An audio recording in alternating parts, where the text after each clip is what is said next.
নভেম্বরের ১৭ তারিখ বুধবার দীর্ঘ ৮ বছর পর আচমকা সিরিয়ায় প্রবেশ করে সশস্ত্র বিদ্রোহী গোষ্ঠী তাহরির আল শাম। যে দ্রুততার সঙ্গে দেশে প্রবেশ করে ঠিক ততটাই ক্ষিপ্রতার সঙ্গে শুরু হয়ে যায় একের পর এক শহর নিয়ন্ত্রণে নেওয়ার অভিযান। প্রথমেই সিরিয়ার দ্বিতীয় বৃহত্তম শহর আলেপ্পোতে হামলা চালায়। মাত্র দিন দুয়েকের ব্যবধানে ১ ডিসেম্বরের মধ্যেই দখলে নেয় গুরুত্বপূর্ণ এই শহরটি। নিয়ন্ত্রণে নেয় শহরটির আন্তর্জাতিক বিমানবন্দরও।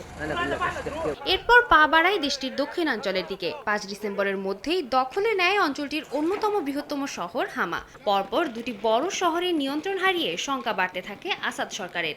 এক রাতের মধ্যেই হাজার হাজার বাসিন্দা শহর ছাড়তে শুরু করে। পরদিনই দক্ষিণাঞ্চলে চলমান হামলায় দখলে আসে হোমস শহরও। বিশ্ববাসী ধারণা করে আসাদ সরকারের গদি নড়বড়ে হয়ে পড়েছে। একই সঙ্গে সিরিয়ার পরিস্থিতিও গম্ভীর হয়ে উঠছে। ৭ ডিসেম্বর ভারতীয়দের পরবর্তী নির্দেশনা না আসা পর্যন্ত সিরিয়া ভ্রমণ থেকে বিরত থাকার নির্দেশ দেয় ভারত সরকার।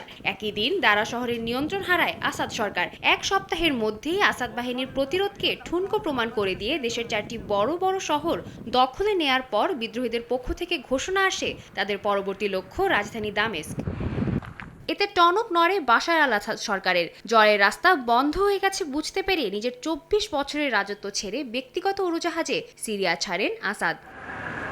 সাদিয়া তাসনিম, সময় সংবাদ।